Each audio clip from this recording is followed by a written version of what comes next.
ગઈ તારીખ 12 ઓગસ્ટે તલાલાના ચિત્રોડ ખાતે જે મારામારીનો બનાવ બનેલો એ બાબતે અમને ફરિયાદ મળેલી.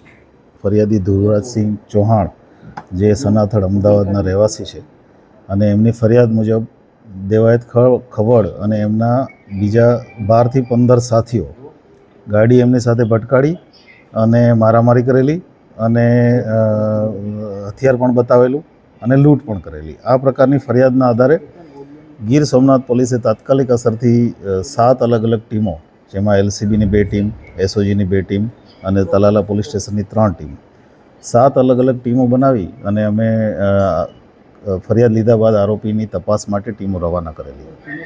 શરૂઆતમાં ટેકનિકલ એનાલિસિસ કરતાં સાસણની આજુબાજુ એમનું સતત અમને લોકેશન મળતા હતા, કેમ કે આરોપીઓ જે છે એ મોબાઈલ ફોન ફેંકીને જતા રહ્યા હતા. એને કારણે થઈને સતત આખી રાત અમે જુનાગઢ જિલ્લામાં સાસણ અને એના આજુબાજુના ગામડાઓમાં પહેલે દિવસે તપાસ કરી. ત્યારબાદ અમે એમના પોતપોતાના જે ડાઉટફુલ લોકો હતા એના લિસ્ટ બનાવી, અગાઉના ગુનાઓમાં સામેલ હોય, એમના સોશિયલ મીડિયા કોન્ટેક્ટ હોય, એમના સીડીઆર એનાલિસિસ, એના આધારે લિસ્ટ બનાવીને જે ડાઉટફુલ લોકો હતા એમના તમામના ઘરે તપાસ ચાલુ કરેલી. એમના જેટલા પણ એડ્રેસ મળેલા એ તમામ એડ્રેસ ઉપર પોલીસ જઈ પૂછપરછ, નિવેદનો અને અન્ય કામગીરી ચાલુ કરેલી. જેના આધારે ગઈકાલે રાત્રે એક સ્પેસિફિક બાતમી હતી કે આ દેવાયત ખવડ અને એના સાથીઓ, અમુક સાથીઓ, બધા નહીં, જે એમના ગામ વતન દુધઈ આવવાના છે. એના આધારે પોલીસની ટીમ ત્યાં વોચમાં જ હતી. ત્યાંથી આજે વહેલી સવારે દેવાયત ખવડને એને અરેસ્ટ કરેલા છે અને એ સિવાય બીજા 3 માણસો જે છે એ જુનાગઢ જિલ્લાના ગાદોઈ ખાતેથી અરેસ્ટ કરેલા છે. આવી રીતે ટોટલ 7 આમાં આરોપીઓ જે છે અત્યારે સુધીમાં અમે અરેસ્ટ કર્યા છે. આ આરોપીઓ જે છે એમાંથી એક ફરિયાદમાં અમને નામ છે દેવાયત ખવડનું. બાકીના જે તમામ આરોપીઓ છે એની અમે આઈડેન્ટિફિકેશન પરેડ કરવાના છીએ અને આગળની લીગલ કાર્યવાહી ચાલુ કરવાના છે. આ અમારી પાસે જે ફરિયાદ આવી છે એમાં એક વ્યક્તિ ઇજાગ્રસ્ત છે અને એમની સારવાર જુનાગઢ ખાતે ચાલુ હતી. મુખ્ય કારણ જે છે એ સનાથડ ખાતે ડાયરા માટે થઈને બુકિંગ કરાવેલું અને એમાં જે કલાકાર છે એ લેટ પહોંચેલા, એના કારણે થઈ અને માથાકૂટ થયેલી. ત્યાં અમદાવાદ રૂરલમાં સામસામે ફરિયાદો પણ દાખલ થઈ છે અને એ બાબતે સોશિયલ મીડિયામાં વારંવાર આ જે ફરિયાદી છે એ વારંવાર રીલ મૂકતા હતા અને એને કારણે થઈને બંને બાજુથી સોશિયલ મીડિયામાં અમુક પ્રકારના આક્ષેપ પ્રત્યે આક્ષેપ ચાલતા હતા. એમાંથી ઉશ્કેરાઈ અને કેમ કે આ ફરિયાદીએ પોતાનું સ્ટેટસ મૂક્યું હતું સોશિયલ મીડિયામાં કે અમે અત્યારે સાસણમાં છીએ, એટલે એના આધારે ફરિયાદીનું પગેરું લઈ અને અહીંયા સુધી પોતાના સાથીદારોને ભેગા કરી વાહનો લઈ અને આવીને આ ક્રાઇમ કરેલો છે. હજી ઇન્વેસ્ટિગેશનનો વિષય છે. અમને જે વિગતો મળી છે અમે 7 આરોપી અત્યારે અરેસ્ટ કર્યા છે. બાકીનું જ્યાં સુધી અમે પ્રોપર ઇન્ટ્રોગેશન નહીં કરી શકીએ, ટેકનિકલ એનાલિસિસ નહીં કરી શકીએ, ફરિયાદીના વિશેષ નિવેદનો નહીં લઈએ, ત્યાં સુધી અમે ફરિયાદ મુજબ ચાલીશું કે 12 થી 15 આરોપી છે. મેં આપને કીધું એમ, કેમ કે ફરિયાદમાં એમનું આઈડેન્ટિફિકેશન નથી એટલે અમારે આઈડેન્ટિફિકેશન પરેડ કરવી જરૂરી છે. જેને કારણે થઈ અને એમની જે કંઈ પણ વિગત છે એ અમે આફ્ટર આઈડેન્ટિફિકેશન પરેડ આપને આપી શકીએ છીએ. આજે સવારે જ આરોપીઓને ત્યાંથી સુરેન્દ્રનગરથી અરેસ્ટ કરી રાઉન્ડ અપ કરીને લાવ્યા છીએ. અત્યારે હજી ઓફિશિયલી અરેસ્ટ કરવાના અમારે બાકી છે. રાઉન્ડ અપ અને પૂછપરછ ચાલે છે. જ્યારે ડિટેલમાં જશું ત્યારે જ ખબર પડશે કે આમાં બીજા શું હથિયારોનો ઉપયોગ થયો છે, કેવી રીતે થયો છે, શું આગળનું ક્રાઇમનું પેટર્ન છે. આપને ખ્યાલ જ છે, આપને એફઆઈઆરની કોપી મળી ગઈ છે, પણ તેમ છતાંય આપને કહી દઉં, બીએનએસની કલમ 109, 311, 118, 1, 2, 191, 1, 2 અને 3 અને 190 એવી અનેક પ્રકારની અને આર્મ્સ એક્ટની કલમો લગાવેલી છે.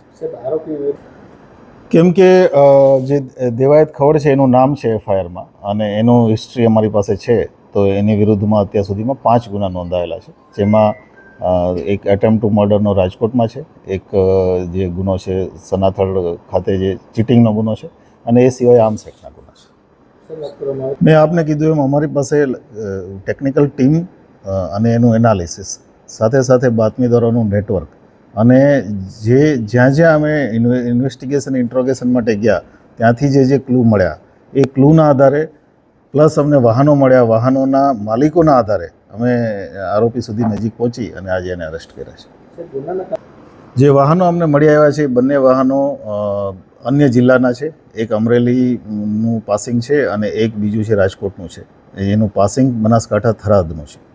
આ વાહનોની ડિટેલ કાઢતા અમને વાહનોના માલિકોની ઇન્ટ્રોગેશન કરવાનો મોકો મળ્યો અને ત્યાર પછી અમે એમાં આગળ વધી શક્યા.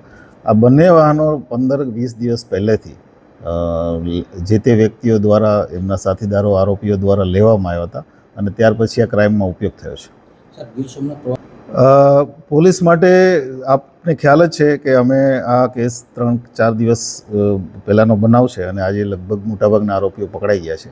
આ સિવાય પણ આ જિલ્લામાં જેટલા પણ અમે 5 ગુજસીટો કરી છે, એક પણ આરોપી બાકી નથી પકડવાનો. અમે જેટલા શરીર સંબંધી નાના પણ બનાવો બને છે એમાં બહુ મજબૂતાઈથી અને ગીર સોમનાથ જિલ્લા પોલીસ કડકાઈથી કામગીરી કરી અને તમામ આરોપીઓ અમે પકડી લીધા છે.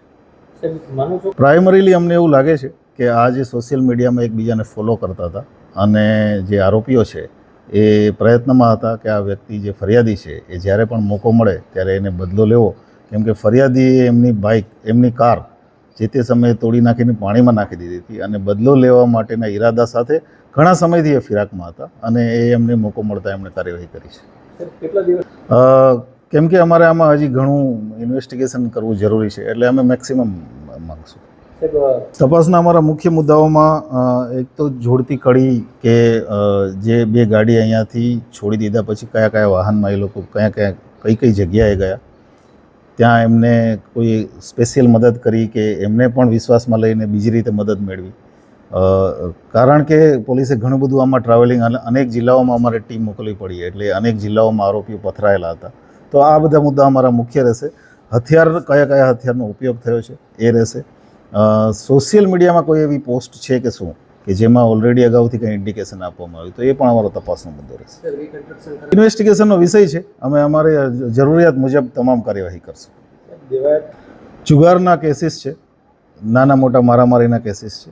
મેજર કોઈ અત્યારે જે અમને, કારણ કે ખૂબ જ પ્રાઇમરી વિગત છે અમારી પાસે, એટલે જ્યાં સુધી અમે એનું પ્રોપર ડિટેલ નહીં કાઢીએ, ઇન્વેસ્ટિગેશન પ્રોપર નહીં કરીએ ત્યાં સુધી આપને બહુ ડિટેલમાં નહીં કહી શકીએ.